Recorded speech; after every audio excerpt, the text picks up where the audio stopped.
रोने वाला हूँ शहीद करबला की याद में, क्या दुरे मकसद न देंगे साक़ी कौसर मुझे। बरादरान इस्लाम व मुहिब्बान खैरुल अनाम, आप सभी को मुत्तला किया जाता है कि आज की ये महफ़िल अक़दस यानी ज़िक्र शोहदाए करबला आपके इसी महल्ला मंडी की शंदाज सराय में मुनाक़िद होने जा रही है, जिसका इनेकाद जनाब मोहम्मद हनीफ़ हुसैन वारसी साहब ने अपने दौलत खाने पर किया है। लिहाजा तमामी अहले इस्लाम से मेरी गुजारिश है कि इस पाक महफ़िल में शिरकत फरमाकर मुस्तहिक़ सवाब दारैन बने और बानी महफ़िल को शुक्रिया का मौका दें। नहमदुहु व नुसल्ली व नुसल्लिमु अला रसूलिहिल करीम, अम्मा बाद, फ़ाऊज़ु बिल्लाहि मिनश शैतानिर रजीम, बिस्मिल्लाहिर रहमानिर रहीम। या अय्युहल्लज़ीना आमनुस्तईनु बिस्सब्रि वस्सलात, इन्नल्लाहा मअस्साबिरीन, वला तक़ूलू लिमन युक़्तलू फ़ी सबीलिल्लाहि अमवात बल अहयाउम वलाकिन ला तशऊरून। वलनब्लुवन्नकुम बिशैइन मिनल खौफ़ि वल जू'i व नक़्सिम मिनल अम्वालि वल अन्फुसि वस्समरात वबश्शिरिस स्वाबिरीन अल्लज़ीना इज़ा असाबतहुम मुसीबा क़ालू इन्ना लिल्लाहि व इन्ना इलैहि राजिऊन। सदक़ल्लाहु मौलानल अज़ीम व सदक़ रसूलुहुन नबियुल अमीनुल करीम व नहनु अला ज़ालिका लमिनश शाहिदीन व नहनु अला ज़ालिका लमिनश शाहिदीन वश्शाकिरीन वल्हम्दुलिल्लाहि रब्बिल आलमीन। ली खम्सतुन उत्फ़ी बिहा हर्रल वबाइल हातिमा अल मुस्तफ़ा वल मुर्तदा वबनाहुमा वल फ़ातिमा। शाह अस्त हुसैन, बादशाह अस्त हुसैन, दीन अस्त हुसैन, दी पनाह अस्त हुसैन। सरदार नदाद दस्त दर दस्त यजीद, हक्का के बिना इला इला अस्त हुसैन। जाने रसूल पाक हैं, जान रसूल पाक हैं, कामिल हुसैन हैं। धड़कन मेरी हसन है, मेरा दिल हुसैन है। और छाया हुआ है चारसू रंगे हुसैनियत, यूं लग रहा है रौनक़े महफिल हुसैन है। यूं लग रहा है रौनक़े महफिल हुसैन है, जिसके बग़ैर कुछ भी नहीं हुस्न बंदगी, जिसके बग़ैर कुछ नहीं, जिसके बग़ैर कुछ भी नहीं हुस्न बंदगी। रुखसार बंदगी का वही दिल हुसैन है। सजदे को तूल देना है इस बात की दलील, सजदे को तूल देना है इस बात की दलील, दीने नबी का आखिरी मंजिल हुसैन है। दीने नबी की आखिरी मंजिल हुसैन है। होकर रहेगा हक़ व सदाकत का सर बुलंद, होकर रहेगा हक़ व सदाकत का सर बुलंद, जालिम यजीदियों के मुकाबिल हुसैन हैं। तो अज़ीज़ान मोहतरम, जिस आये करीमा का तिलावत करने का शरफ़ हासिल किया है, उस आये करीमा में रब तबारक व तआला इरशाद फरमाता है,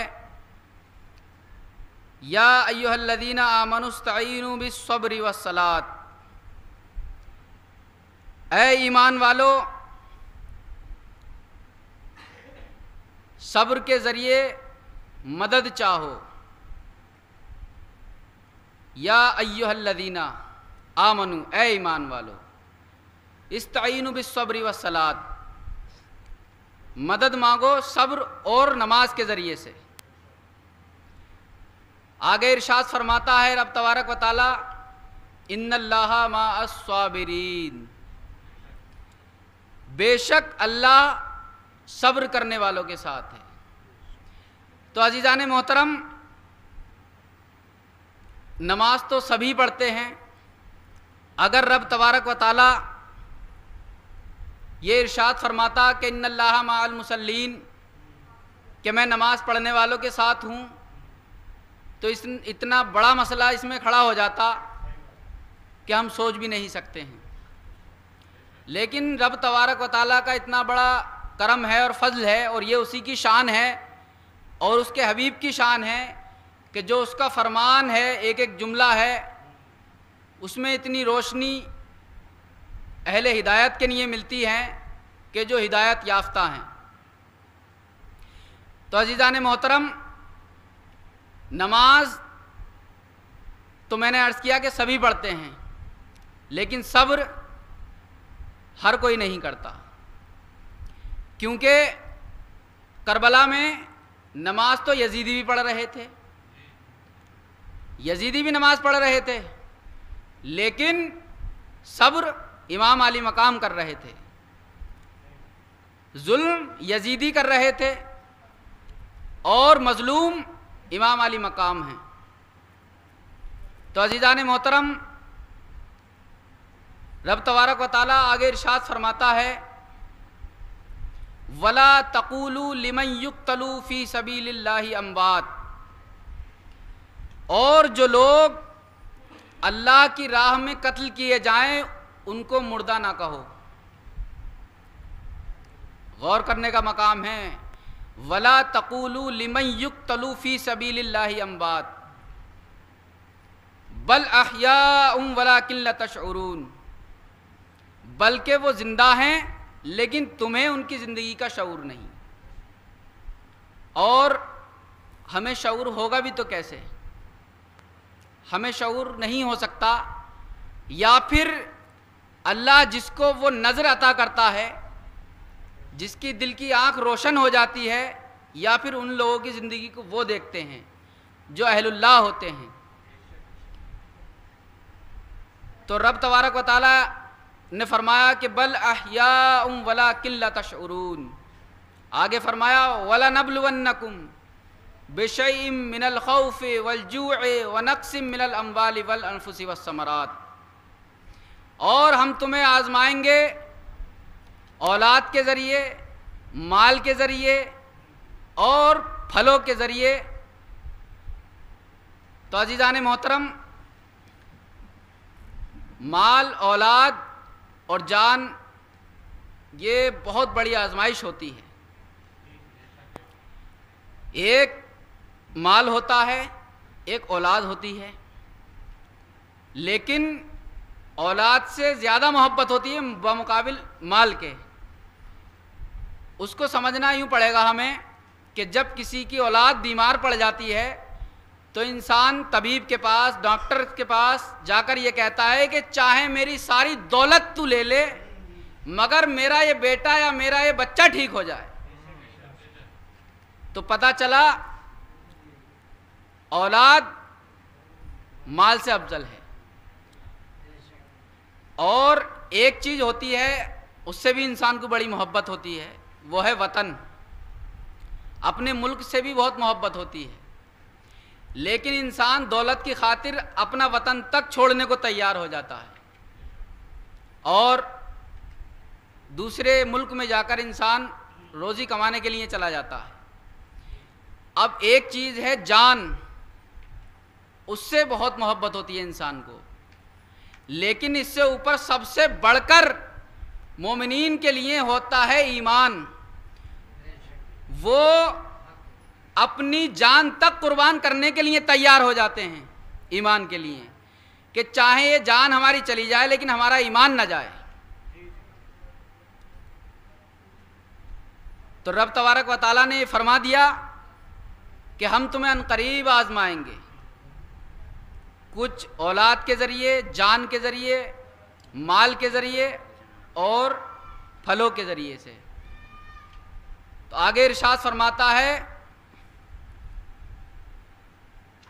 कि जो लोग खुशखबरी सुना दो उनको, वबश्शिरिस स्वाबिरीन अल्लज़ीना इज़ा असाबतहुम मुसीबा, वबश्शिरिस वबश्शिरिल लदीना, यानी उनको बिशारत सुना दो ए महबूब, जो लोग सब्र करते हैं और उन पर मुसीबत आती है तो वो कहते हैं कालू इन्ना लिल्लाहि व इन्ना इलैहि राजिऊन, हम उसी का माल हैं और उसी की तरफ पलटाए जाने वाले हैं। तो एक जगह तो बारी ताला ने ये इरशाद फरमा दिया कि जो लोग मेरी राह में कत्ल किए जाते हैं उनको मुर्दा ना कहो। लेकिन एक जगह और रब तबारक व तआला इरशाद फरमाता है, वला तहसबन्नल लज़ीना कुतिलू फी सबीलिल्लाहि अम्वात, और जो लोग अल्लाह की राह में कत्ल किए जाएं उन्हें हरगिज मुर्दा गुमान तक ना करो।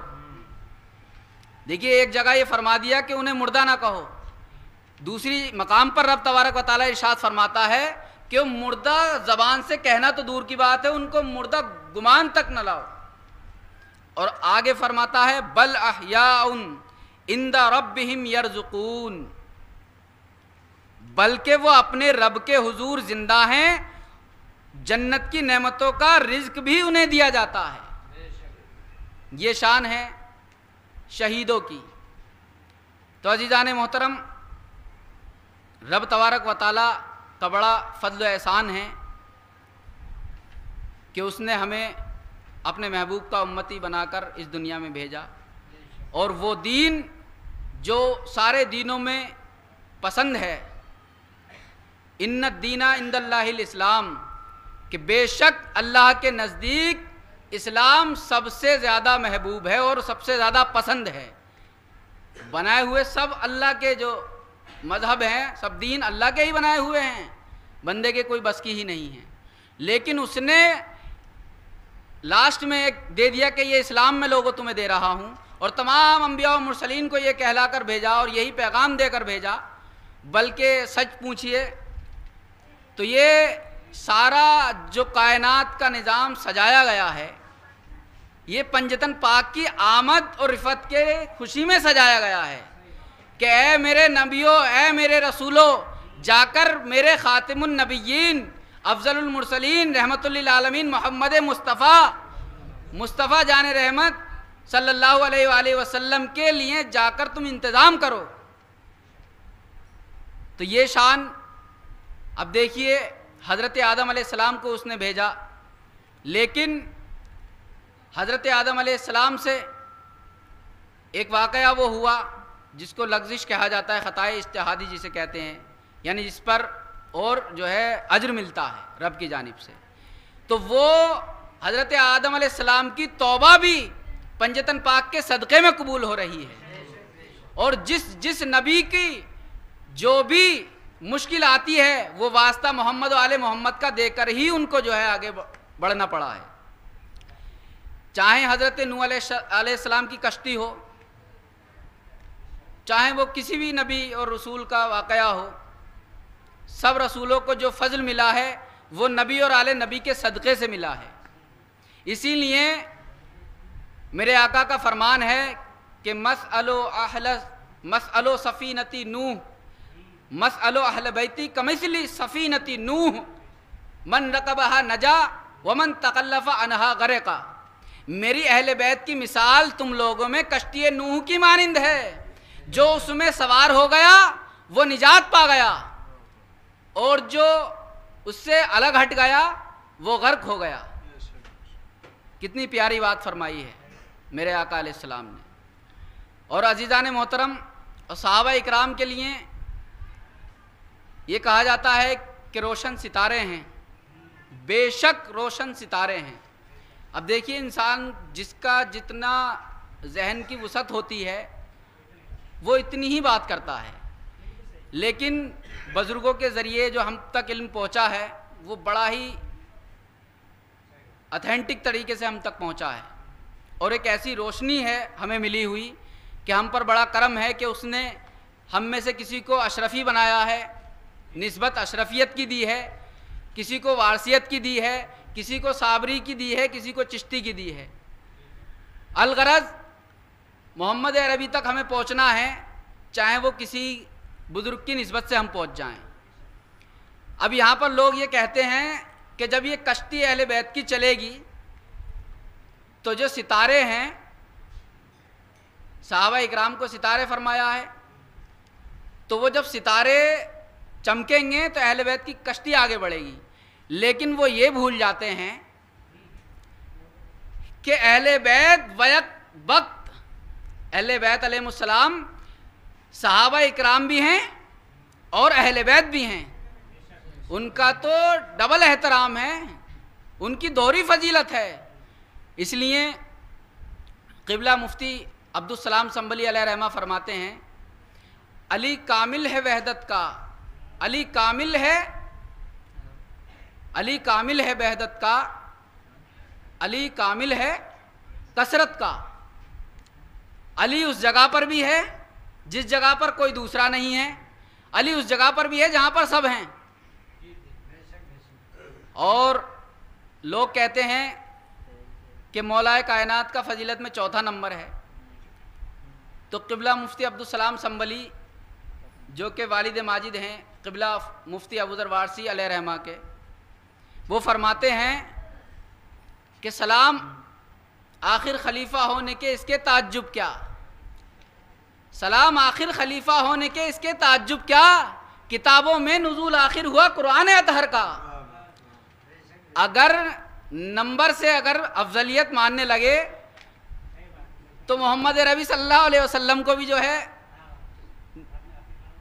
आखिर में मानना पड़ेगा माज़अल्लाह। और कुरान मजीद चौथी किताब है, ये भी बाद में आई है, तो इसको भी जो है उसी नंबर पर मानो।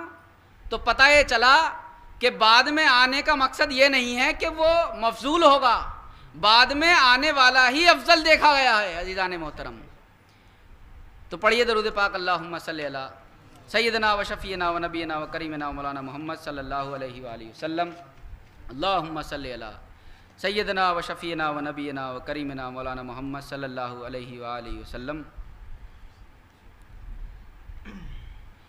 इनायते गमशा बीर होने वाली है, इनायते गमशा बीर होने वाली है, और इनायते गम शबीर होने वाली है, इनायते गम शबीर होने वाली है, बुलंद दीन की तो हीर होने वाली है, बुलंद दीन की तो हीर होने वाली है,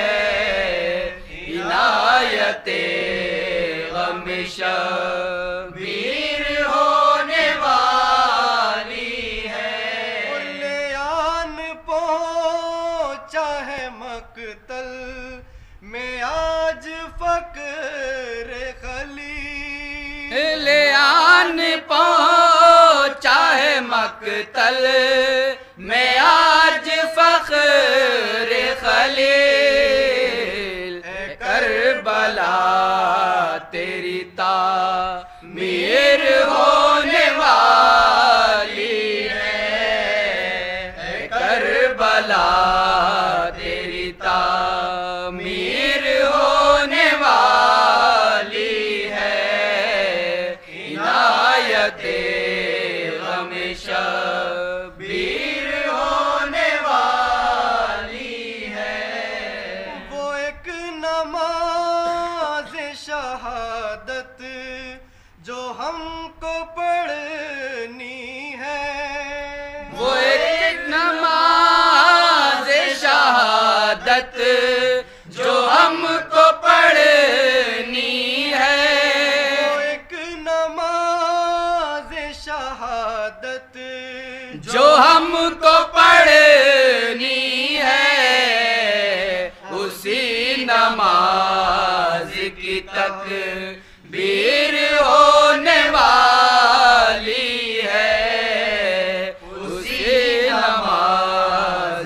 तकबीर होने वाली है, इनायत गम शबीर होने वाली है।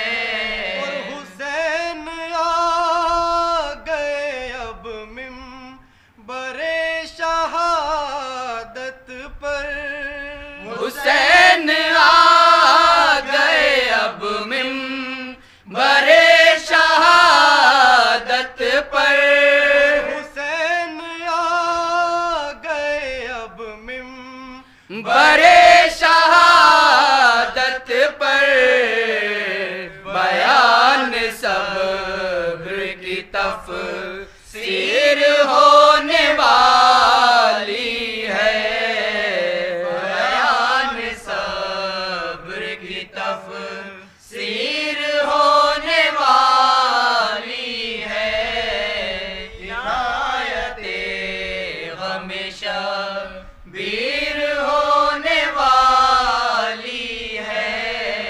हुसैन कहते हैं तस्वीर मुस्तफा जिसको, हुसैन कहते हैं तस्वीर मुस्तफा जिसको, हुसैन कहते हैं तस्वीर मुस्तफा जिसको, लहू लुहान वो तस्वीर होने वाली है, लहू लुहान वो तस्वीर होने वाली है, इनायत गम शबीर होने वाली है।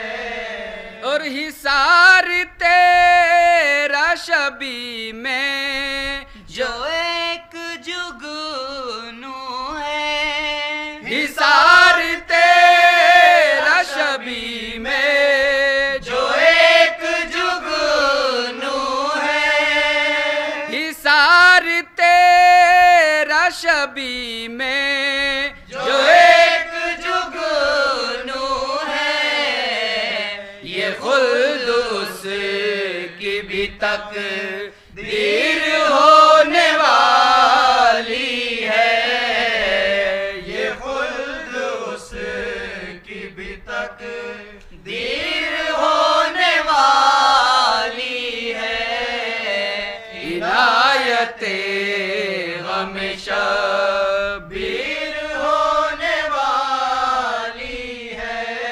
और उमड़ने वाला है सैला बेगम निगाहों से, उमड़ने वाला है सैला बेगम निगाहों से, उमड़ने वाला है सैला बेगम निगाहों से, कहीं पे मजलिस शबीर होने वाली है, कहीं पे मजलिस शबीर होने वाली है, इनायत गम शबीर होने वाली है।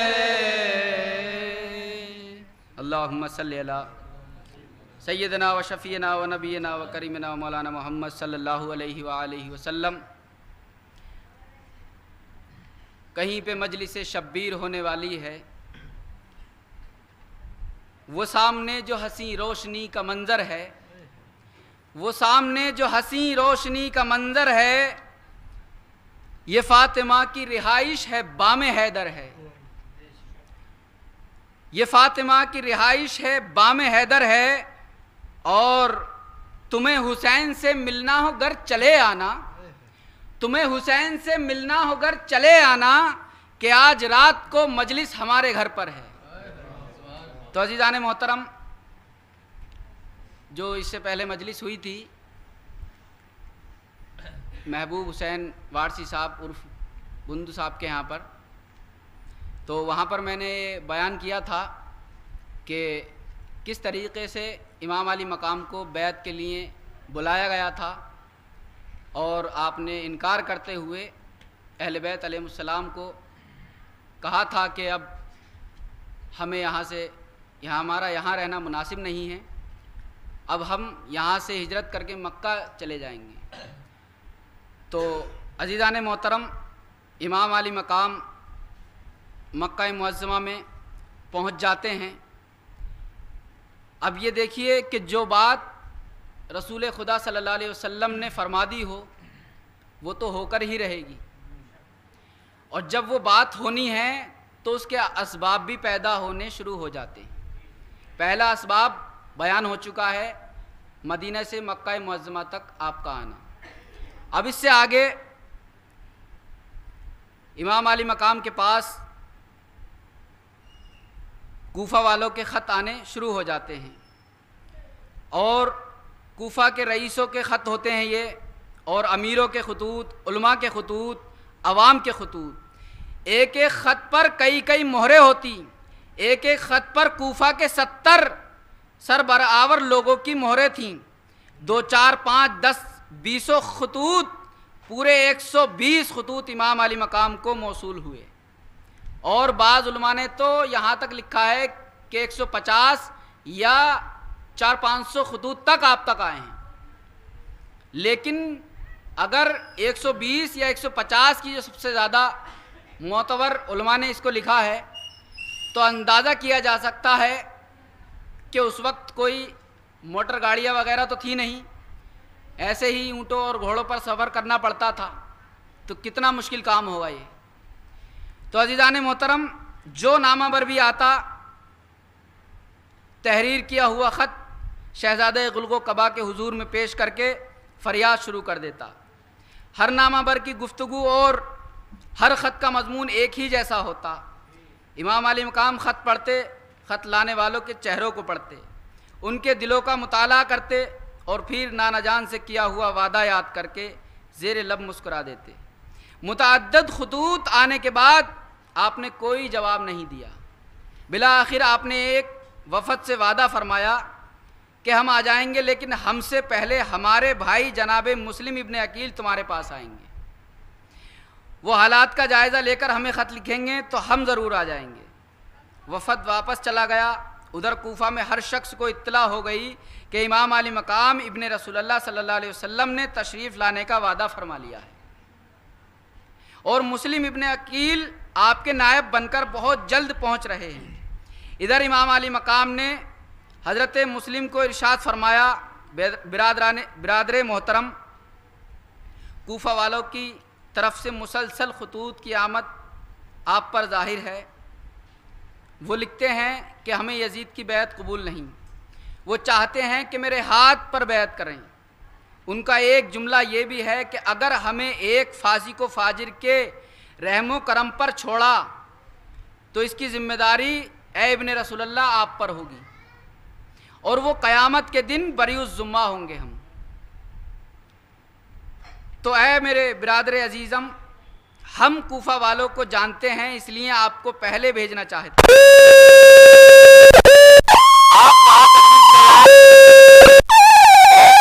अगर हमें ख़त लिखें तो हम भी आ जाएंगे।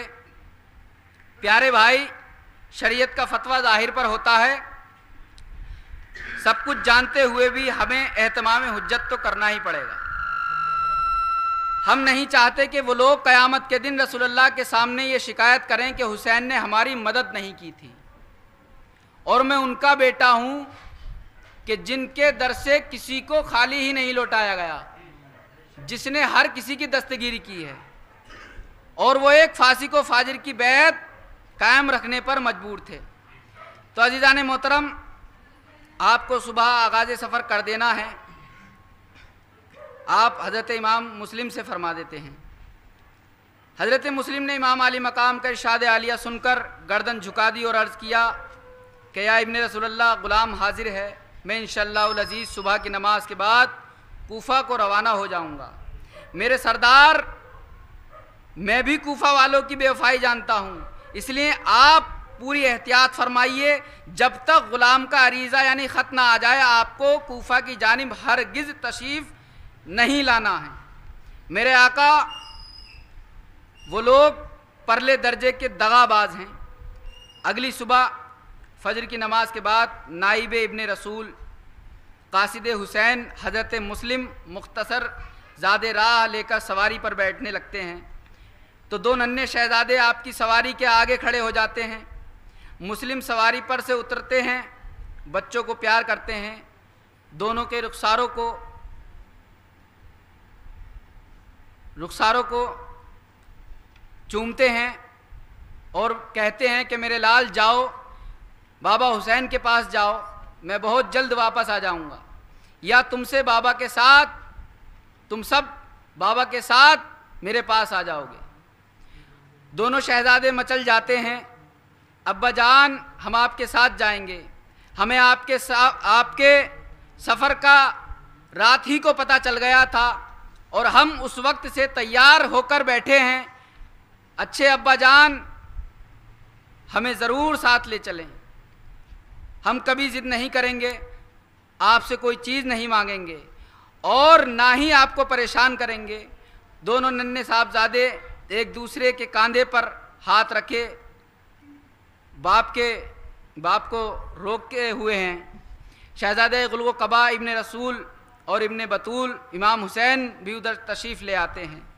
बच्चों की ज़िद का माजरा सुनकर इरशाद फरमाया, मुस्लिम इनकी बात मान जाइए वरना ये आपकी याद में परेशान हो जाएंगे, मुझसे इनका मचलना नहीं देखा जाता। मैं बीमार सुगरा को छोड़ तो आया हूँ मगर आज तक परेशान हूँ। मदीने मुनव्वरा में उसकी याद इस शिद्दत के साथ आती है कि मेरा दिल तड़प जाता है। आप अपने शहजादों को साथ ले जाएं, ये भी खुश हो जाएंगे और आपका दिल बहला रहेगा। इनके कपड़ों के एक दो जोड़े और साथ ले लो और धूप की तमाज़त से पहले कुछ न कुछ सफ़र तय कर लो। हज़रत इमाम मुस्लिम मजबूर हो जाते हैं। ये उसका फरमान था जिसका कोई हुक्म टाला ही नहीं जा सकता। आप शहज़ादे रसूल को झुककर सलाम कहते हैं और बच्चों को आगे बिठाते हैं और सवारी को अपने रास्ते पर छोड़ देते हैं। मक्का मुअज़्ज़मा से कूफा तक का सफ़र उन दिनों ख़ास तौर पर दुश्वार था। दूर दूर तक किसी बस्ती का निशान नहीं था। लकोदक सहरा चटियल मैदान, कहीं कहीं पहाड़ और रेत के ऊंचे ऊंचे टीले, कोई बाकायदा नखलिस्तान शायद ही कहीं हो। कोई अकेला दुकेला खजूर का दरख्त नज़र आ जाता था और कोई मुसाफिर उसके ना होने के बराबर साए में चंद घड़ियां ठहर जाता था। उस जानकाह सफ़र में इमाम आली मकाम के नायब इमाम मुस्लिम अपने फूल से शहजादों को साथ लिए हुए चले जा रहे हैं। न धूप की परवाह है न प्यास का डर। बच्चों को कई बार प्यास की शिद्दत बेकरार कर देती है, लेकिन उन्हें अपना वादा हर वक्त याद रहता है कि अब्बा जान हम ज़िद नहीं करेंगे और ना ही आपको परेशान करेंगे। कहीं कोई काफ़िला नज़र आ जाता है तो आप उसके साथ पड़ाव डाल कर रात बसर कर लेते हैं और सुबह काफ़िले वालों के उठने से पहले ही अपना सफ़र शुरू कर देते हैं। गरम गरम रेत के बगुले जब सवारी को अपनी लपेट में लेते हैं तो नन्हे बच्चे आँखों पर हाथ रख लेते हैं, लेकिन कब तक? रेत के ज़र्रात आँखों में पड़ जाते हैं। बच्चों की आंखें बार बार मलने से सुर्ख हो जाती हैं। रात की परेशानियों को कहाँ तक कलमबंद किया जा सकता है? उन हालात को कुछ वही लोग समझ सकते हैं जिनको कभी ऐसे सफ़र से वास्ता पड़ा हो। जो तू करके सफ़र ख़त्म हो जाता है, कूफा शहर दूर से नज़र आ जाता है। आप सवारी को तेज़ कर देते हैं। बिलाखिर मार्का करबला का पहला शहीद शहर में दाखिल हो जाता है। आपकी आमद की इत्तला जंगल की आग की तरह पूरे शहर में फैल जाती है। कूफा के लोग जोक दर जोक आपकी ज़ियारत के लिए हाजिर हो जाते हैं। कोई पाँव को बोसा दे रहा है और कोई हाथ चूम रहा है। खुशामदीद और लब्बैक के नारों से कूफे का बाज़ार गूंज रहा है। आपको निहायत इज़्ज़त व एहतराम और शान व शौकत के साथ रईस कूफा मुख्तार सकफ़ी के घर ठहराया जाता है। वहीं पर कूफे के दूसरे ज़ुआमा रुआसा जमा हो जाते हैं। उनमें बेशतर तादाद उन लोगों की थी जिनकी तरफ से इमाम अली मकाम के नाम खतूत लिखे गए थे।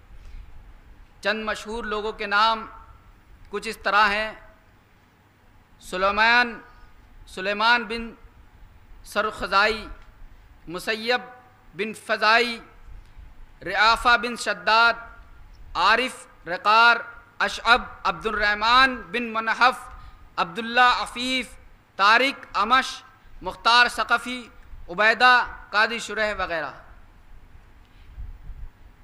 इमाम मुस्लिम ने जब उन लोगों के जज्बात व एहसासात का अंदाज़ा लगाया तो आपको एक गोना तसल्ली हो गई कि ये लोग अहले बैत अतहार की मोहब्बत से बड़े शर्सार हैं। रूसाए कूफा की इस्तदा पर इमाम अली मकाम के नाम पर बैत का सिलसिला शुरू हो जाता है। मोतबर रिवायात के मुताबिक उसी एक रोज़ में 12,000 कूफियों ने इमाम मुस्लिम के दस्ते हक परस्त पर सैयदना इमाम हुसैन अलैहिस्सलाम के नाम पर बैत की। वो लोग खुले बंदो यजीद लईन को बुरा भला कहते थे, उसकी हुकूमत व इमारत को गैर इस्लामी करार देते थे और अपने खतूत के मुताबिक यजीद से पूरी बेदारी और नफ़रत का इजहार करते और इमाम अली मकाम इमाम हुसैन अलैहिस्सलाम की मदहा और सताइश बयान करते थे। हज़रत इमाम मुस्लिम ने कुछ दिन वहाँ रहकर सामने आने वाले हालात का बखूबी अंदाज़ा लगा लिया और अच्छी तरह जायज़ा ले लिया तो शहज़ादा मुस्तफ़ा के नाम ख़त लिखकर रवाना कर दिया। ख़त में लिखा था कि यहाँ के हालात दुरुस्त हैं, आप तशरीफ़ ले आएँ। तमाम कूफा के लोग सिवाय चंद एक के आपके नाम की बैत कर चुके हैं और अब वो आपका इंतज़ार कर रहे हैं कि आप तशरीफ़ लाएँ और मुसलमानों को यजीद की हलाकत खेजियों से निजात दिलाएँ। इधर हज़रत इमाम मुस्लिम का कासिद रवाना हो जाता है और दूसरी जानिब कूफा में रहने वाले यजीद पलीद के चंद शरीर चेले और जासूस शाम की तरफ रवाना हो जाते हैं।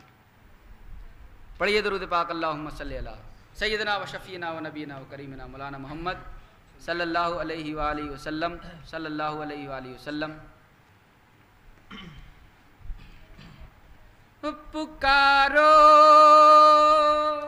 मेरे मौला को पुकारो, पुकारो मेरे मौला को पुकारो, बदल जाएगी किस्मत बेसारो, पुकारो मंजर करबला का कह रहा है, ये मंजर करबला का कह रहा है, जो सरनेज़े पे है जीता हुआ है, जो सरनेज़े पे है जीता हुआ है, कोई शबीर का, कोई शबीर का सदका उतारो, पुकारो मेरे मौला को पुकारो, बदल जाएगी किस्मत बेसहारो, पुकारो रसूल अल्लाह के हैं चार दिलबर, रसूल अल्लाह के हैं चार दिलबर, अली ओ फातिमा शबीर ओ शबर, अली ओ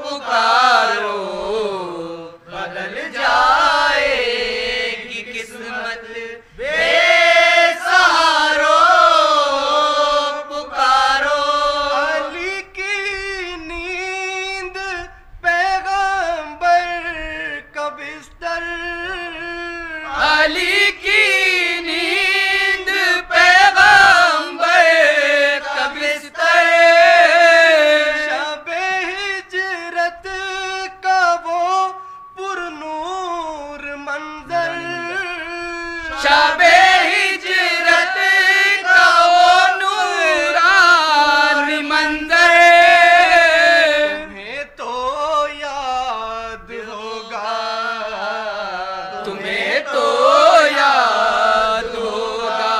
चांद तारो पुकारो, मेरे मौला को पुकारो, बदल जाएगी किस्मत बेसहारो,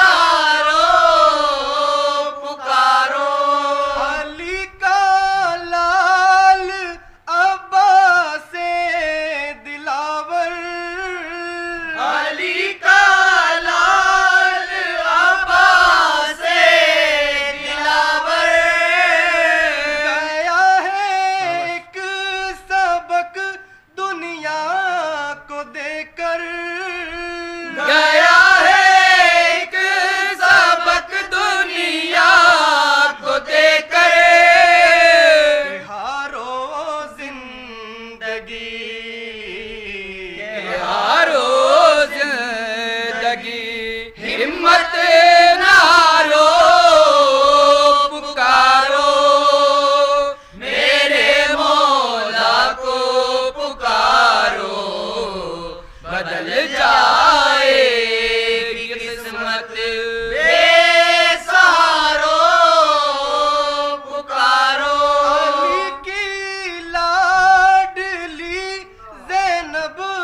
सल्लि अला सय्यदना व शफ़ीना व नबीना व करीमना मौलाना मोहम्मद सल्लल्लाहु अलैहि व आलिहि वसल्लम। जब यजीद पलीद के चेलों ने जाकर यजीद को कूफ़ा के हालात से बाखबर किया कि वहाँ मुस्लिम के हाथ पर पूरा कूफ़ा इमाम अली मकाम के नाम की बैत कर चुका है, लोग तुम्हें खुले बंदूक गालियाँ देते हैं, लेकिन वहाँ का गवर्नर किसी किस्म का तारुज़ नहीं करता। अगर तुमने जल्द हालात पर काबू ना पा लिया तो फिर कूफ़ा से उठने वाला तूफ़ान तुम्हारी हुकूमत और इमारत को गर्क कर देगा। जासूसों की इत्तला सुनकर यजीद पलीद का रंग उड़ जाता है। उसने उसी वक्त अपने ही जैसे एक शैतान वज़ीर को बुलाया जो यहूदियों नस्ल भी था और इस्लाम का दुश्मन भी, और उसे लेकर ख़ास कमरे में बैठकर मशवरा करने लगा। यजीद कहता है बहुत बड़ी मुसीबत नाजिल होने वाली है, मुझे मशवरा दो कि अब मैं क्या करूं। वो यहूदी वज़ीर सरजोन आखिर कहता है कि कैसी मुसीबत आ रही है, कुछ बताओ तो सही, जो भी बला आएगी उसका हल निकाला जाएगा। यजीद पलीद कहता है कूफा से अभी अभी इत्तला आई है कि वहाँ मुस्लिम इब्न अकील को हुसैन इब्न अली ने अपने लिए बैत लेने की गरज से भेजा रखा है। सरजोन कहता है तो फिर क्या हुआ, घबराने की क्या बात है। यजीद कहता है तुम अजीब आदमी हो, पूरा कूफा हुसैन के नाम की बैत कर चुका है और तुम कहते हो फिर क्या हुआ। सरजोन कहने लगा क्या कूफा के गवर्नर ने लोगों को बैत हुसैन से मना नहीं किया। यजीद कहता है यही तो मुसीबत है कि वो भी उन्हीं लोगों से मिला हुआ है। जासूसों की इत्तला के मुताबिक कूफा के लोग मुझे गालियाँ देते हैं और सरे बाज़ार बुरा भला कहते हैं, लेकिन वो किसी को नहीं रोकता। सरजोन कहता है कोई बात नहीं, सब ठीक हो जाएगा। कूफा के लोगों को मैं खूब जानता हूँ, सब बिकाऊ माल है। कूफा के लोग मोम की नाक हैं, उन्हें जो जैसे चाहो जिस तरफ चाहो कर सकते हो। यजीद कहता है तो फिर कब सियासत खेली जाएगी, कब वो मशवरा दिया जाएगा, कब हिम्मत से काम लिया जाएगा। पानी तो सर से ऊंचा होता जा रहा है, ये सैलाब अगर बढ़ता गया तो शाम को भी अपनी लपेट में ले जाएगा। सरजोन कहता है मत परवाह करो ए अमीर, अभी बंदोबस्त किए देता हूँ। बसरा के गवर्नर इब्न ज़ियाद की तरफ अभी एक ख़त लिखवाओ और शाही मोहर लगवाकर फ़ौरन कासिद को रवाना करो। इसी लिफाफे में कूफा के गवर्नर नौमान इब्न बशीर की माजूली का भी हुक्मनामा भेज दो। इब्न ज़ियाद को लिखो कि हुक्मनामा मिलते ही बसरा के किसी मोतमद को आमिल बनाकर कूफा पर चला जाए और वहाँ जाते ही वहाँ के गवर्नर को माजूल करके खुद चार्ज संभाले और कूफा वालों को हर तरह काबू में करे। यजीद कहता है मैं तुम्हारी तजवीज़ से इत्तेफाक करता हूँ, इब्न ज़ियाद इस काम को ठीक तौर पर अंजाम दे सकेगा। अब मजमून मुरतब करो और फ़ौरन कासिद को भेजने का बंदोबस्त करो। उसे ख़त में लिखो कि तुम्हें हर कीमत पर कूफा की फ़िज़ा पर काबू हासिल करना है। लालची आदमियों पर ख़जानों के मुँह खोल दो। अहले बैत से ज़्यादा मोहब्बत दिखाने वालों पर तशद्दुद करो। तुम जिसकी चाहो गर्दन जनी कर सकते हो। तुम्हें कत्ल गारत गरी का आम अख्तियार होगा। उसे लिख दो कि तुम्हें कूफा में दाखिल होने का तरीका अपनी अक्ल के मुताबिक अपनाना होगा। हालात पर काबू पाते ही मुस्लिम इब्न अकील को कत्ल कर देना। उसे ये भी लिख दो कि अमीर ने तुम्हें पूरी इस्लामी ताकत के ज़रिए जो है तुम्हें सारी अथॉरिटी दी जाती है। अब यजीद का ख़त इब्न ज़ियाद के नाम पहुँचता है। ख़त लिख दिया गया और कासिद तेज़ी के साथ सफ़र ख़त्म करता हुआ इब्न ज़ियाद के पास पहुँच गया। इब्न ज़ियाद लईन ने ख़त खोला तो उसकी खुशी से कोई इंतहा न रही। वो तबान मुतशद्दिद था, इसलिए ही तो उसका इंतखाब किया गया था। और फिर जब उसने अपने लिए तारीफ़ी जुमले पढ़े तो उसकी शैतानी आँखें चमकने लगीं। वह ऐसे अंदाज में उठा जैसे किसी दरिंदे को इंसानी खून की बू आ गई हो। वहशत और दरिंदगी ने पागल बना दिया उसे। ख़त को 2-3 बार पढ़ा और अपने भाई को अपनी जगह हाकिम मुकर्रर किया और नोमान इब्न बशीर की माजूली का हुक्मनामा जेब में डालकर सफ़र की तैयारी करने लगा। कूफा में दाखिल होने का तरीका उसने सोच लिया था। जिस किस्म की दस्तार इमाम अली मकाम इमाम हुसैन अलैहिस्सलाम बांधा करते थे उस जालिम ने बांध ली और सियाह रंग की नकाब मंगवाई और तेज़ चलने वाली सवारी पर बैठकर कूफा रवाना हो गया। अब देखिए अजीज़ान मोहतरम क्या होता है। कूफा के लोग इंतज़ार में थे कि इमाम अली मकाम को हज़रत मुस्लिम ख़त लिख चुके हैं और ख़त पहुँच चुका है और वो तशरीफ़ लाने वाले हैं। इस तसव्वुर से हिमायत इमाम में उनके जोश व खरोश में हर रोज़ इजाफ़ा होता था। बड़े बड़े इज्तिमा होते थे। यजीद के ख़िलाफ़ और इमाम अली मकाम के हक़ में नाराबाजी होती थी। कूफा के गवर्नर वाकई नर्म दिल और अहले बैत मुस्तफ़ा के ग़ुलाम हैं, लेकिन कूफियों के इस रवैये पर उसे तशवीश ज़रूर थी। उसने चंद ज़ुआमा को बुलाकर समझाने की भी कोशिश की कि मैं तुम्हें इमाम अली मकाम की बहस से मना नहीं करता, लेकिन अपनी उन कार्रवाइयों को रोक दें जिनमें तशद्दुद का रंग पाया जाता है। मगर कूफियों ने उसकी किसी बात की परवाह न की और अपनी बात पर अड़े रहे। एक रोज़ जामा मस्जिद में नौमान ने तशद्दुद रोकने के लिए धमकी आमेज़ खुतबा भी दिया, लेकिन किसी बात की कोई जो है उनकी कोई बात नहीं मानी गई। हज़रत इमाम मुस्लिम के गिर्द हर वक्त हज़ारों लोगों का इज्तिमा रहता। आपके पीछे ही नमाज़ें अदा करते। जगह जगह पर मजालिस व महफ़िल वाज़ और इरशाद का एहतमाम होता।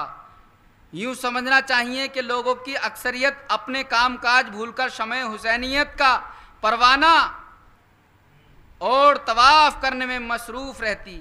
जिधर से इमाम मुस्लिम इब्ने अकील का गुज़र होता, लोग आपकी राह में आँखें बिछाते थे। आपके शहज़ादों की ज़ियारत के लिए औरतों के ठट लग जाते। कोई उनका मुंह चूम रही है, कोई कपड़े तब्दील कर रही है, कोई फल खिलाने के लिए बेताब है, कोई कदमों को बोसा दे रही है, कोई उनके जिस्म पर हाथ मलकर बरकत के लिए अपने जिस्म पर फेर रही है। अजीब मेला लगा हुआ है। कोई आ रही है, कोई जा रही है, कोई पंखा जल रही है और कोई करीब जाने के लिए बेकरार है। अब देखिए इस तरफ तो ये प्यार और मोहब्बत के मेले लगे हुए हैं, उधर इब्ने ज़ियाद अपना सफ़र कता करता हुआ कूफा में इस तरीक़े से दाखिल होता है कि सर पर सियाह रंग की दस्तार है और चेहरे पर नकाब पहनी हुई है और बजाय बसरा की तरफ से आने के रास्ते के तब्दील करके मक्का मुअज़्ज़मा के रास्ते से आता है। उसके साथ फ़ौज के चंद दस्ते भी थे जिन्हें कहा गया कि तुम कूफा में सुबह दाखिल होना। किसी शख्स ने दूर से एक नकाब पोश सवार को देखा तो उसने पूरे शहर में दुहाई मचा दी कि लोगों तुम्हें मुबारक हो, इमाम अली मकाम तशरीफ़ ले आए। लोग शहर से बाहर निकल आते हैं, लेकिन वो तेज़ी से घोड़ा दौड़ाता हुआ शहर में दाखिल हो जाता है और दारुल इमारत के करीब पहुंच जाता है। लोग हैरानी से वापस आते हैं कि इमाम को ऐसा नहीं करना चाहिए था। इब्ने ज़ियाद इमारत के अंदर ऐसी जगह पर खड़ा हो जाता है जहां वो उन लोगों के साथ बासानी बात कर सकता हो। कूफा की दारुल इमारत के करीब आते हैं। इब्ने ज़ियाद ज़बान में ज़बरदस्ती मिठास पैदा करके उनसे इस किस्म की गुफ्तगू करता है कि सब लोग खामोशी से वापस आ जाते हैं। कूफे के लोग ज़ेर नकाब नूर देखना चाहते थे, लेकिन नकाब उठते ही एहसास हो गया कि ये तो आग और जुल्मात है। वो मुश्ताक थे कि फ़ातिमा के चांद की ज़ियारत होगी, लेकिन वो सुमैया का वालिद वलदुल हराम निकला। वो इब्ने रसूलल्लाह की राह देखते थे, उन्हें इब्ने मजहूल से वास्ता पड़ गया। वो मदीने के फरिश्ता सीरत इंसान के मुंतज़िर थे, लेकिन उनके सामने बसरा का शैतान था। कूफा वालों कि उस जज्बातियत का क्या किया जाए जो उनकी अक्लों को सल्ब कर लेती थी। उन्हें मालूम था कि इमाम अली मकाम यहाँ मैं अहल व अयाल तशरीफ़ ला रहे हैं उन्हें ये भी अंदाज़ा था कि इमाम अली मकाम के यहाँ पहुँचने में अभी कुछ दिन और लगेंगे, मगर आज ही की तरह वो भी जज्बाती नारों के दाम में जकड़े जाया करते थे।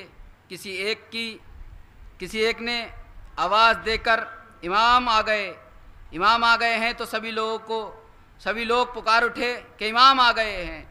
उनकी अक्लों ने सोचा ही नहीं कि इमाम अली मकाम के लिए नहीं आ रहे हैं, सोचा ही नहीं कि इमाम अली मकाम अकेले नहीं आ रहे हैं और अभी उनके आने में कुछ वक्त बाकी है।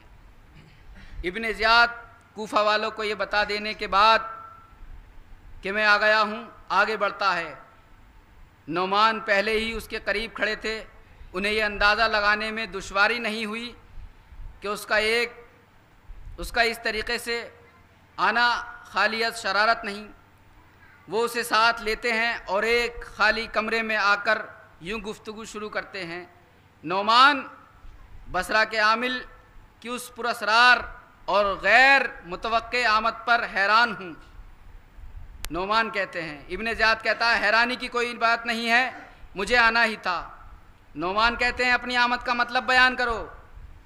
इब्ने ज़ियाद कहता है मतलब भी बता देता हूँ, पहले ये बताओ कि तुमने कूफियों को इतनी खुली छुट्टी क्यों दे रखी है कि वो बराह रास्त अमीर शाम को गालियाँ दे सकें।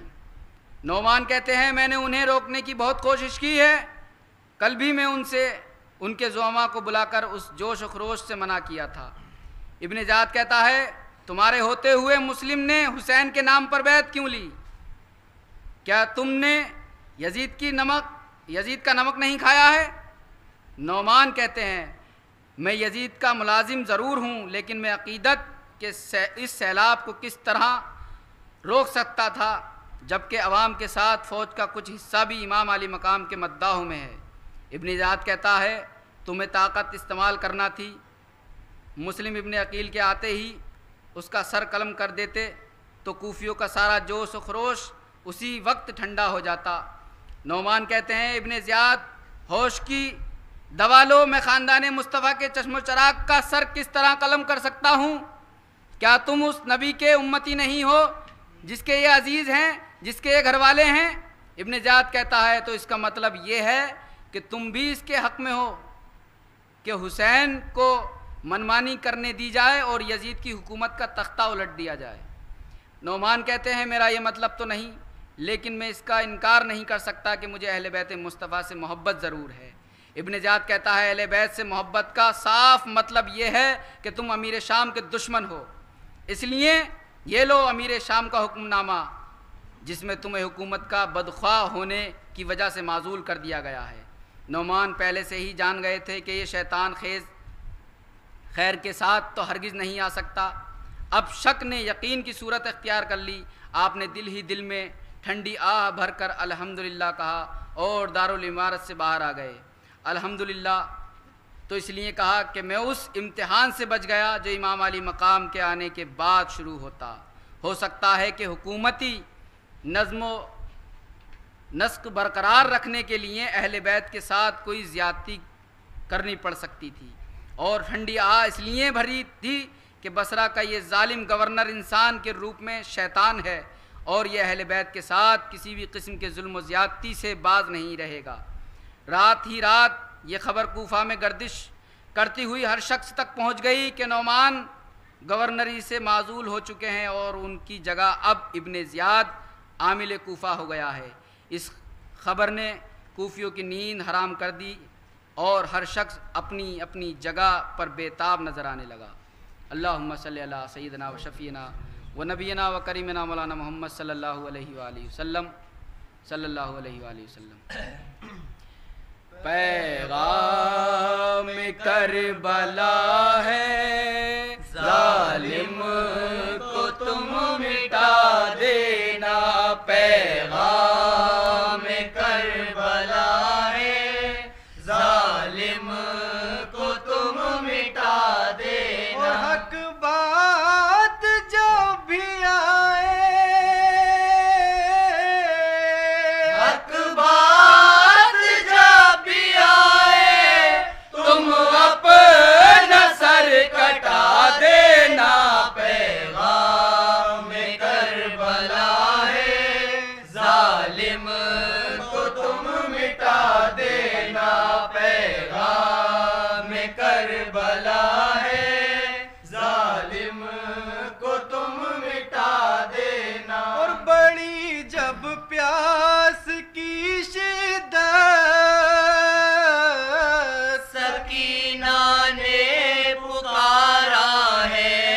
सकीना ने पुकारा है। चचा पानी जरा लाना, सकीना बेसहारा है, सकीना बेसहारा है। और अब्बास का तो देखो, अब्बास का तो देखो, फिर नहर को हिला देना, पैगाम करबला है, जालिम को तुम मिटा देना, पैगाम करबला है, जालिम को तुम मिटा देना। और जवां अकबर के लाशे को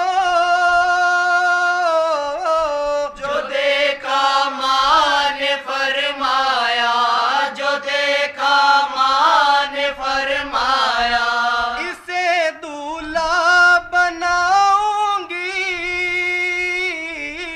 ये कैसा वक्त है आया, ये कैसा वक्त है आया। और अकबर ने साथ छोड़ा,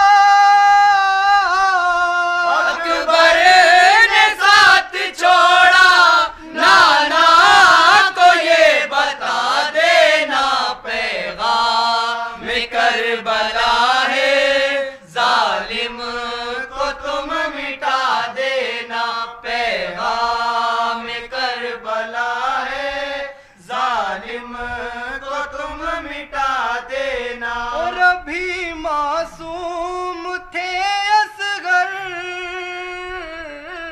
जिगर पर तीर खा बैठे, जिगर पर तीर खा बैठे। किसे झूला झुलाऊंगी, बताना तो जरा बेटे, बताना तो जरा बेटे। देखे जरा तो कोई, देखे जरा तो कोई, बानो का ये सदा देना, पैगाम करबला है, जालिम को तुम मिटा देना, पैगाम करबला है, जालिम को तुम मिटा देना। और नबी के खानदां वाले लुटे करबल में है देखो, लुटे करबल में है देखो। मोहम्मद मुस्तफा वाले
अल्लाहुम्मा सल्ली अला सय्यिदिना व शफ़ीना व नबीना व करीमिना मौलाना मोहम्मद सल्लल्लाहु अलैहि व आलिहि वसल्लम। अज़ीज़ान मोहतरम, इसके बाद इब्न ज़ियाद मलऊन ने क्या काम किया कि कम से कम 20-25 लोगों को कूफा के जो बड़े बड़े मालदार किस्म के लोग थे और जो बड़े बड़े मुअज़्ज़िज़ीन थे, उनको उसने गिरफ़्तार कर लिया और अपने दारुल इमारत के अंदर नज़रबंद कर दिया और उनको डराया धमकाया कि देखो अनकरीब यजीद की फ़ौजें पहुंचने वाली हैं कूफा, और तुम लोग अगर यहाँ पर बगावत करोगे तो तुमको कत्ल करवा दिया जाएगा। अब ये यहाँ से कूफियों का किरदार जो है अज़ीज़ान मोहतरम शुरू हो जाता है। अल्लामा इकबाल फरमाते हैं कि हकीकत अबदी है मकाम शब्बीरी, हकीकत अबदी है मकाम शब्बीरी, बदलते रहते हैं अंदाज कूफी व शामी। आज भी अगर कोई इंसान बदलता है तो उसको कूफी व शामी के ही नाम से जाना जाता है। तो अज़ीज़ान मोहतरम, इस जालिम इंसान ने जब कूफा के 20-25 रुआसा को गिरफ्तार कर लिया और इनको डराया धमकाया, तो इनकी समझ में बात आ गई कि भाई हुकूमत यजीद के पास है, माल यजीद के पास है, फ़ौजें यजीद के पास हैं। इमाम अली मकाम बेशक रसूलुल्लाह के फ़र्जंद हैं, लेकिन उनका साथ देने का मतलब ये है कि गर्दनें कटानी पड़ेंगी। अब देखिए, जहाँ तो ख़त लिखकर ये कहा था कि हम अपना माल, अपनी जानें तुम पर कुर्बान करने के लिए तैयार हैं, अब ये काम हो जाता है अज़ीज़ान मोहतरम। अब इन गिरफ़्तार होने वालों में मुख्तार सक़फ़ी का भी नाम है और उसने बाकायदा तहरीरी तौर पर इनसे ये लिखवा लिया कि तुम तहरीरी तौर पर लिख कर दो मुझे, और नज़रबंद भी रखा। अब होता क्या है कि इसके बाद में मुस्लिम इब्न अकील अलैहिस्सलाम ये सोचते हैं कि अब मेरा यहाँ रहना मुख्तार सक़फ़ी के घर में मुनासिब नहीं है। आप मुख्तार का घर छोड़ देते हैं, रात को निकल पड़ते हैं और आप हानी इब्न उरवा के घर पर जाकर दस्तक देते हैं। हज़रत हानी इब्न उरवा जो थे वो भी बहुत मुअज़्ज़िज़ीन में थे, लेकिन इब्न ज़ियाद मलऊन ने उनको गिरफ़्तार क्यों नहीं किया था कि उसके बाप के वो दोस्त रह चुके थे, इस लिहाज की वजह से उस कमबख्त ने गिरफ़्तार नहीं किया था। अब हज़रत इमाम मुस्लिम कहते हैं कि मुझे आप, तो वो कहते हैं कि अरे ये मेरी शहादत है और मुझे बेहद अफसोस है कि आपके साथ जो है ये कूफे वालों ने ये कर दिया और मैं बहुत, आप मुझे माफ़ फरमाएं। वो सच्चे आशिक़ अहले बैत थे। अब वो कहते हैं कि आओ मैं आपको ऐसी जगह पर आपको रखूँगा कि किसी को कानो कान खबर नहीं लगेगी और वहीं से अपना मिशन जो है हम चलाएंगे। अब वो क्या काम करते हैं कि अपने जो उनके घर का जनान खाना था वो वहाँ पर हज़रत इमाम मुस्लिम को ले जाते हैं। अब यहाँ पर एक बात और अर्ज़ करनी है कि इस इब्न ज़ियाद के साथ जब ये बसरा का गवर्नर था ना, तो इसको लिख कर के जो है कूफा भेजा गया था और इसने बसरा में अपने भाई को अमीर मुकर्रर कर दिया था। तो इसके साथ आने वालों में एक हज़रत शरीक इब्न आवर भी थे, वो मुअज़्ज़िज़ और बुज़ुर्ग इंसान थे, वो भी इसके साथ आए थे और वो इत्तेफाक से जो है बीमार पड़ गए और वो भी हज़रत हानी इब्न उरवा के घर ठहरे हुए थे। अब ये दोनों शख्सियतें वहीं पर एक जगह हैं। अब होता क्या है कि वो शरीक बिन आवर कहते हैं कि ए इमाम मुस्लिम, अब हाँ होता यह है कि जब वो बीमार पड़ जाता है तो उसकी खबर जो है इब्न ज़ियाद को लगती है और वो उनको मिलने के लिए, उनकी मिजाज पुरसी के लिए कहला भेजता है कि मैं फ़ला टाइम पर मिलने आऊँगा। अब उन्होंने ये मिशन बनाया के इमाम मुस्लिम देखो, इब्ने ज़ियाद को यहाँ पर बिठाएंगे हम और अंदर आप रहना, और जैसे ही मैं कहूँ कि मुझे पानी दो तो आप पीछे से गेट खोलकर जो है उस पर हमला कर देना। अब वो इब्ने ज़ियाद अपने फौजी दस्ते के साथ आता है। आने के बाद वो फौजी दस्ते को बाहर खड़ा कर देता है और अपने साथ एक अपने सिपाही को साथ ले लेता है, ख़ास वाले को। अब आने के बाद में वो बैठाल दिया जाता है उसको कुर्सी पर। कुछ देर जो है गुफ्तगू होती है।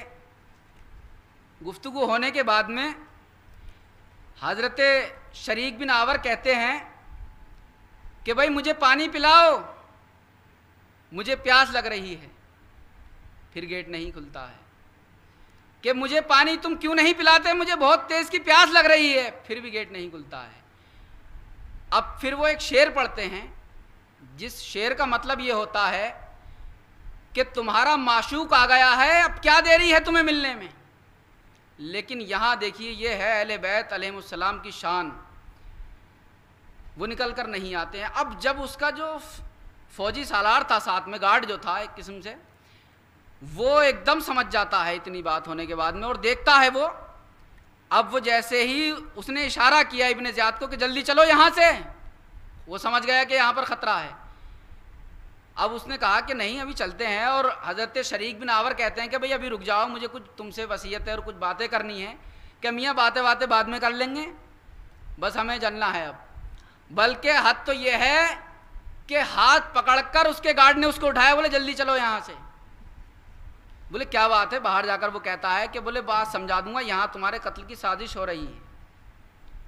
अब वो कहता है कि यार ऐसा कैसे हो जाएगा, हानी इब्ने उर्वा मेरे बाप के इतने अच्छे दोस्त रहे हैं, वो मेरा इतना लिहाज करते हैं, और शरीक इब्ने आवर बुज़ुर्ग हैं, वो मेरे साथ आए हैं, उनकी मिजाज पुरसी के लिए मैं यहाँ पर आया हूँ। बोले ये सब आपको बाद में पता चल जाएगा। अब ये तो जो है चले जाते हैं दोनों बदबख्त। अब उसके बाद में हज़रत इमाम मुस्लिम अलैहिस्सलाम निकल कर आते हैं। तो आप कहते हैं कि इमाम ये क्या किया आपने, आपने वार क्यों नहीं किया, इतना अच्छा मौका था आपके पास। आप एक बात अर्ज़ करते हैं कि पहली बात तो ये है कि मैं जिनका मेहमान हूँ उनको ये अच्छा नहीं लग रहा था कि मेरे घर में इब्ने ज़ियाद का कत्ल हो। तो मेहमान को ये चाहिए कि अपने मेज़बान के मिजाज के ख़िलाफ़ कोई काम नहीं करना चाहिए। और दूसरी बात यह है कि मुझे आका अलैहिस्सलाम की हदीस याद आ गई थी कि आका का फरमाना है कि मोमिन किसी पर चाहे सामने वाला कैसा ही है धोखे से वार नहीं करता।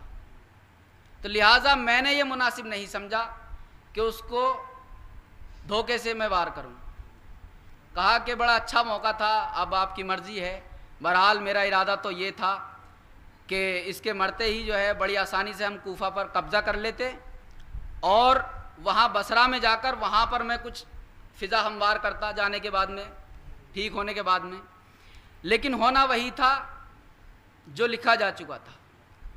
अब होने के बाद में इसने क्या काम किया, एक उस वक्त उसकी फ़ौज में एक आज की उसमें समझा जाए तो आईजी की शक्ल में हुसैन बिन नुमैर थे, हुसैन बिन नुमैर तकूनी। उनसे कहा कि भाई शहर के अंदर, कूफा शहर के अंदर नाकाबंदी कर दो हर जगह, और घर घर में मुस्लिम की तलाशी लो कि वो है कहाँ। अब उसने एक काम तो ये कर दिया कि घर घर तलाशी लो और हर जगह नाकाबंदी कर दो, कहीं पर भी आने जाने वाले की खबर लो कि कौन आ रहा है शहर से और कौन जा रहा है। और दूसरा काम उस बदवक्त ने ये किया कि उसका एक ग़ुलाम था जिसका नाम था माकिल। उसको कहा कि तुम्हें जासूसी करनी है, समझे, तुम्हें जासूसी करनी है और ये मैं तुम्हें 3000 दिरहम दे रहा हूँ। और सारी बातें करने के बाद लास्ट में एक बात कहता है इब्ने ज़ियाद कि एक बात याद रखो, मजहबी लोगों की अगर बातें तुम्हें जाननी है तो मस्जिद और उनकी दरसगाहें होती हैं।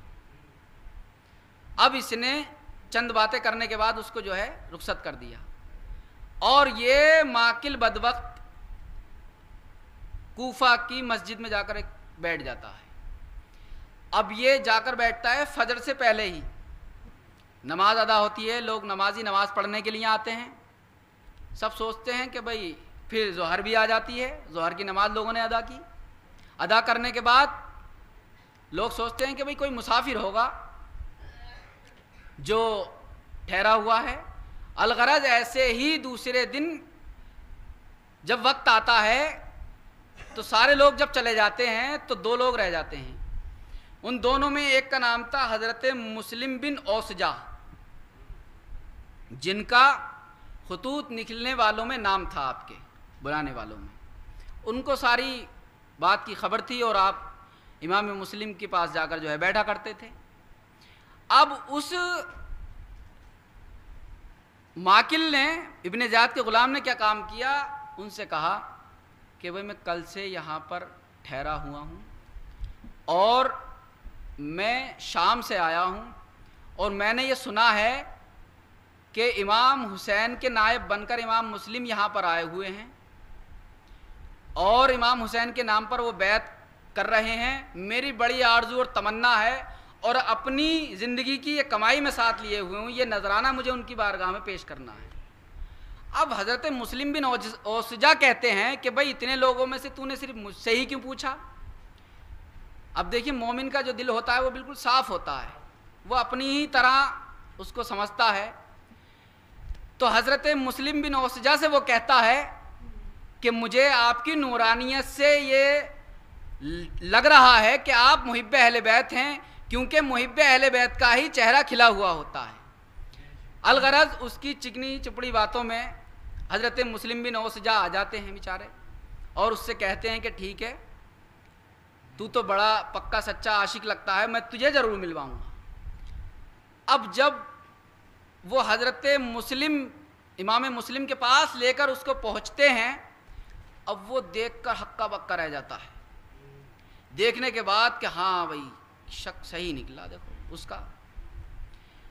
अब उसके बाद में इसने क्या काम किया, सबसे पहले तो आता था और सबसे बाद में ये जाता था। अब इसने सबसे पहले तो इमाम मुस्लिम की कदमबोसी की, हाथ चूमे और बड़ी मोहब्बत और अक़ीदत का इजहार किया।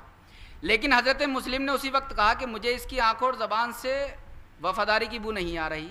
लेकिन लोगों ने कहा कि भाई ऐसी बात नहीं है और ऐसा मुहिब है, देखो सब तुम्हें जो है नजराना भी ला कर दिया है। बहरहाल आपने वो किसी को 3000 दिरहम दे के कह दिया कि भाई हमें हो सकता है हथियार की भी ज़रूरत पड़ जाए, तुम एक काम करो इनके हथियार ले आना, उस टाइम के जो भी हथियार थे।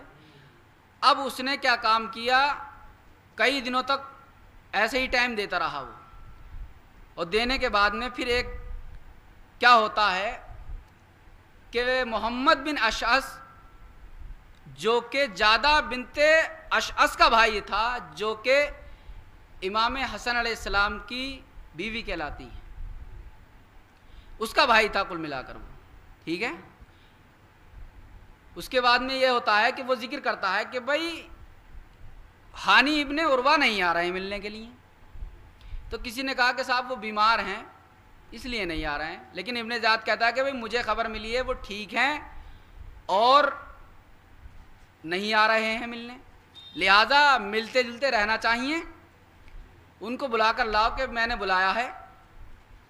अब उसने फ़ौजियों को भेज दिया कि भाई तुम्हें बुलाया है और कहा है कि भाई बहुत दिन हो गए तुम्हें आए हुए, ऐसी क्या बात हो गई। बोले नहीं कोई बात नहीं है। बहरहाल उनको बुला लिया गया।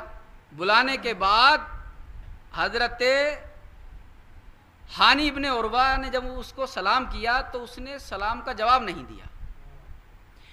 अब वो उनको खटक जाती है कि आज इसने मुंह क्यों मोड़ लिया मुझसे, इसने मेरे सलाम का जवाब नहीं दिया।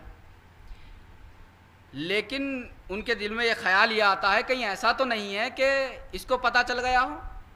लेकिन कुल मिलाकर उन्होंने अपने हवास और होश को जो है काबू में किया और कहा कि भाई क्या बात है। इब्ने ज़ियाद कहता है कि ऐ हानी, मैंने तुम्हारे साथ कौन सी गलती कर दी थी, मैंने तो तुम्हें इस वजह से गिरफ्तार नहीं किया था कि तुम मेरे बाप के दोस्त हो, लेकिन मुझे पता चला है कि तुमने मुस्लिम को पनाह दे रखी है। मुझे पता चला है कि तुमने मुस्लिम को पनाह दे रखी है। तो हजरत मुस्लिम कहते हैं कि नहीं ऐसी तो कोई बात नहीं है, क्या नहीं ऐसी बात नहीं है, क्या नहीं ऐसी कोई बात नहीं है, क्या अच्छा। अब जब ये बात कह देते हैं हजरत हानी, वो कहता है इब्ने ज़ियाद के बुलाओ मेरे ग़ुलाम को माकिल को। अब जब उसके ग़ुलाम को बुलाया जाता है तो हजरत हानी के जैसे पैरों के नीचे से ज़मीन ही निकल जाती है। क्यों हो, हम तो इसे मुहिब्बे अहले बैत समझ रहे थे और ये तो कमीना जो है इसका जासूस निकला। कहा कि अब क्या कहते हो। तो हजरत मुस्लिम कहते हैं कि भाई देखो, पहली बात तो ये है कि मैंने उनको घर में बुलाया नहीं था, वो खुद मेरे पास आए थे, लिहाजा मोहम्मद मुस्तफ़ा के ख़ानदान के चश्मो चराग हैं, मैंने इसलिए उनको पनाह दे रखी है। तो उसने कहा कि भाई तुम उन्हें बुला कर लेकर आओ, जाओ, मैं तुम्हारे साथ फ़ौजी भेज रहा हूँ। तो हज़रत मुस्लिम कहते हैं ठीक है, मैं जाता हूँ और उनको जो है अपने घर से निकाल दूँगा। कि बोले तुम यहाँ से जुम्बिश तक नहीं खाओगे जब तक, हाँ, जब तक के मुस्लिम यहाँ तक नहीं आ जाएंगे और तुम लेकर आओगे। कि भाई मैं ऐसा काम नहीं कर सकता कि हज़रत मुस्लिम रसूलुल्लाह के घर के चश्मो चराग मेरे घर में हैं और मैं उनके साथ ऐसी बदसलूकी दिखाऊं कि उनको जो है गिरफ्तार कराऊं। तो उस बदबख्त लईन के हाथ में डंडा या छड़ी थी, उसने वो छड़ी मारने के लिए कहा कि उनको नहीं कराओगे गिरफ्तार, के मैं नहीं कराऊंगा। तो इस जोर से आपके वो डंडा मारा कि आपकी अबरुए मुबारक की हड्डी टूट जाती है। और आपने उसका मुकाबला करने के लिए एक दूसरा जो फौजी वहां पर खड़ा था, उसकी तलवार के दस्ते पर उसको निकालने के लिए हाथ बढ़ाना चाहा तो वो फौजी दूर को हट गया। तो इब्ने ज़ियाद कहता है कि अब आपने अपना खून भी हमारे लिए हलाल कर दिया है, ये बात साबित करके। बहरहाल उस जालिम ने हज़रत इमाम मुस्लिम को कैद करा दिया, हज़रत हानी को। अब ये बात कूफा में आग की तरह फैल जाती है और जब हज़रत मुस्लिम को ये पता चलता है कि हज़रत हानी को गिरफ़्तार कर लिया गया है और एक अफवाह ये तक उड़ी कि उनको शहीद कर दिया गया है, तो हज़रत इमाम मुस्लिम झंडा लेकर के कूफे की सड़कों पर आ जाते हैं और सबको आवाज़ देते हैं। तो कूफे वालों में जोश आ जाता है, वो आर्जी जोश था। तो हज़रत इमाम मुस्लिम के साथ तकरीबन 40,000 लोगों ने दारुल इमारत का मुहासरा कर लिया और मुहासरा करके खड़े हो गए। अब अहले बैत के ख़ानदान की तो ये शान है कि वो चाहते ही नहीं कि कत्ल गारत हो। आपने चाहा कि इब्ने ज़ियाद कोई पेशकश दे दे ताकि बात के ज़रिए वैसे ही मामला सुलट जाए और बेवजह इनका खून बहेगा, लेकिन उसने क्या काम किया, इस चालाकी से काम किया। वो जो 20-25 लोग नज़रबंद किए हुए थे उनको फिर डराया धमकाया कि देखो तुम्हारा कोई भतीजा, कोई भांजा, कोई भैया खड़ा है इन मुहासरा करने वालों में, क्योंकि उस वक्त इतनी फौज तो थी नहीं कि वो उनका मुकाबला कर लेता, लेकिन उसने मक्कारी और चालाकी से काम लिया। अब उन लोगों ने क्या काम किया, डर के मारे बदबख्तों ने,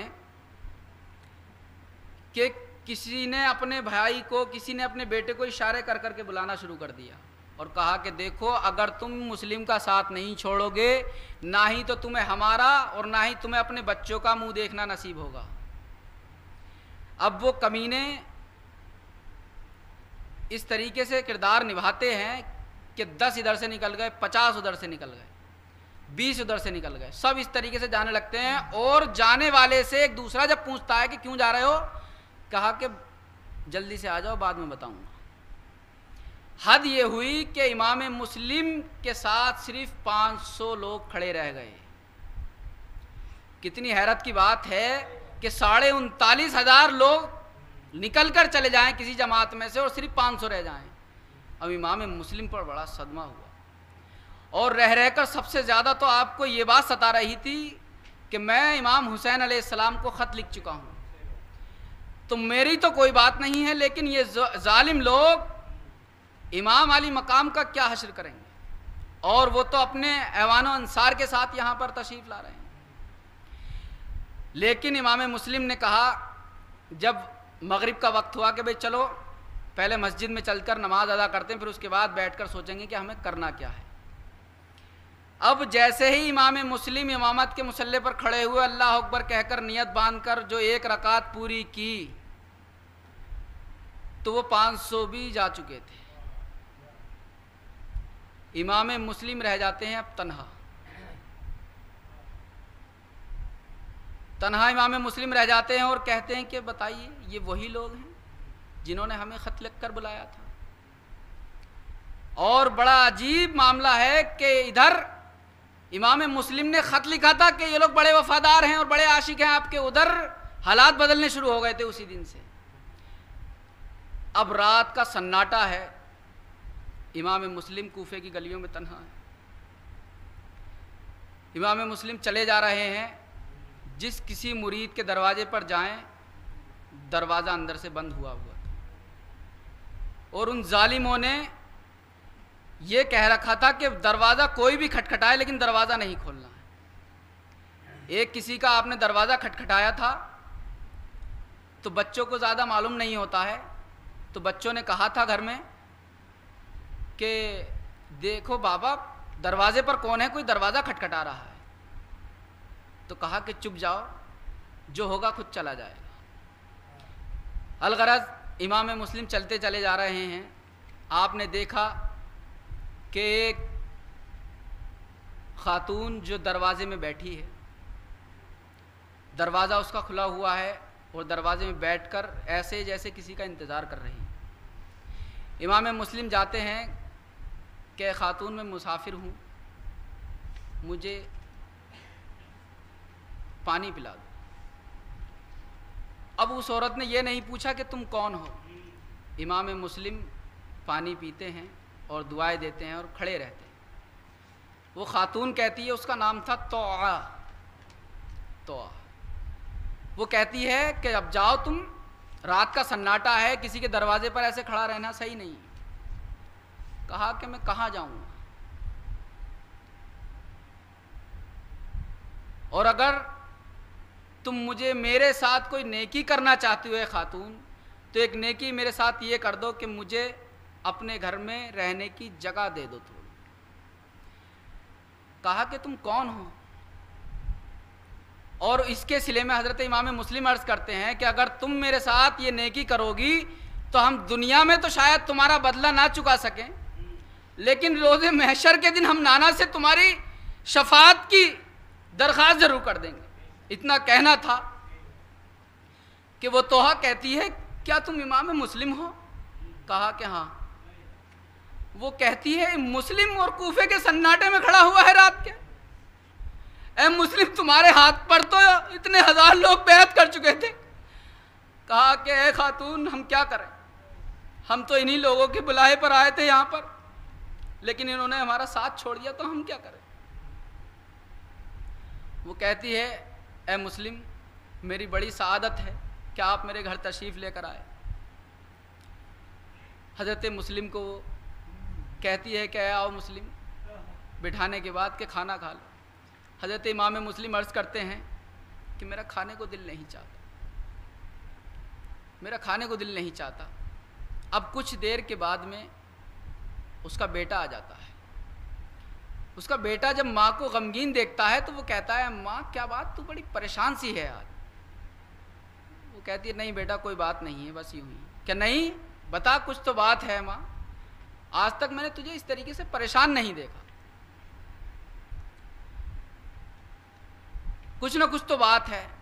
अब उसकी माँ उसको बता देती है, क्या बेटे क्या बताऊं, रसूलुल्लाह सल्लल्लाहु अलैहि वसल्लम के एक फ़र्द और इमाम हुसैन के नाइब आज किस्मत से हमारे घर ठहरे हुए हैं, लेकिन अफसोस इस बात का है कि इन कूफा वालों ने, जालिमों ने उनका साथ छोड़ दिया है।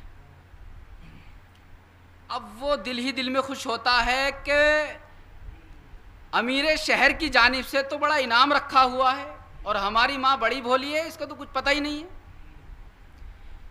लिहाजा वो अंदर ही अंदर खुश होना शुरू हो जाता है और उसको रात को नींद भी नहीं आती है। अब खुशी के मारे सोचता है कि सुबह ही मुखबरी करूंगा और हुकूमत से इनाम हासिल करूंगा।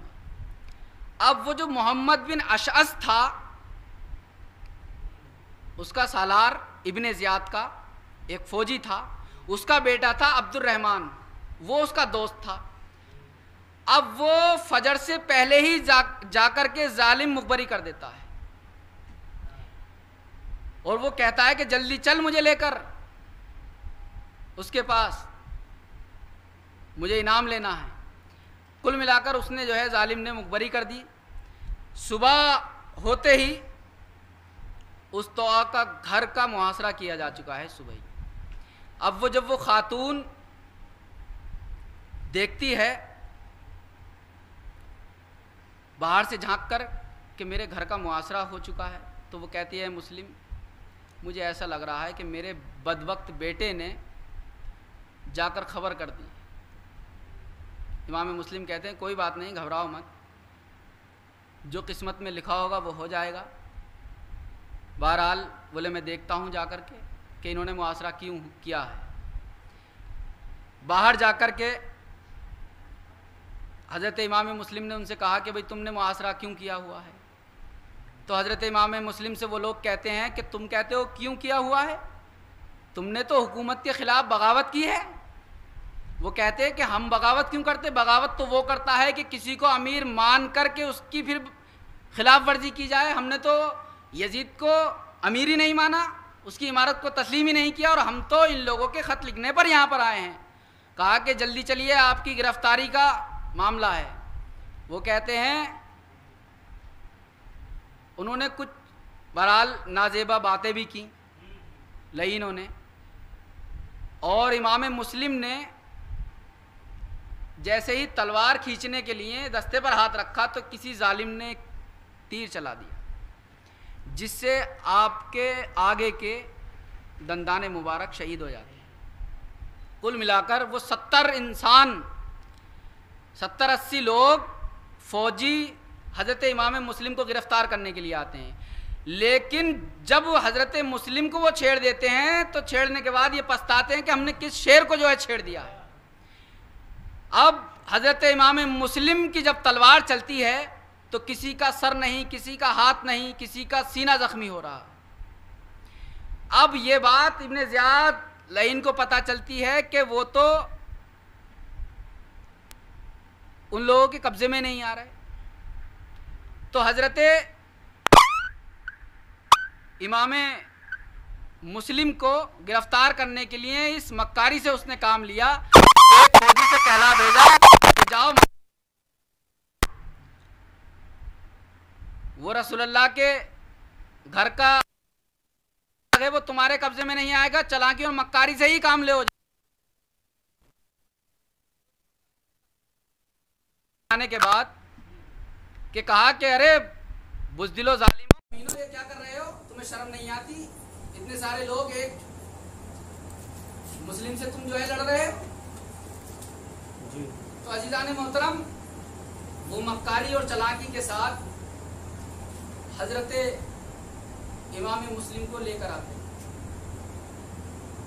अब थोड़ी देर के बाद आपको इसी तरह जख्मी हालत में इब्ने ज़ियाद के पास लाया गया। आपने इब्ने ज़ियाद को सलाम नहीं किया।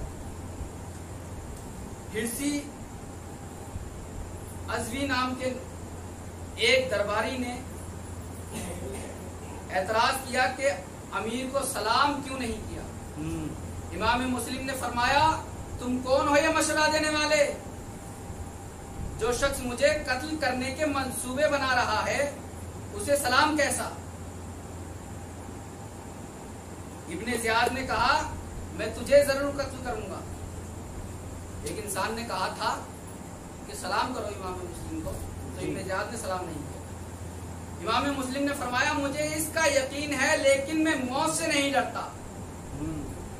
इब्ने ज़ियाद कहता है, मगर मैं चाहूं तो तुम एक शर्त पर जिंदा रह सकते हो।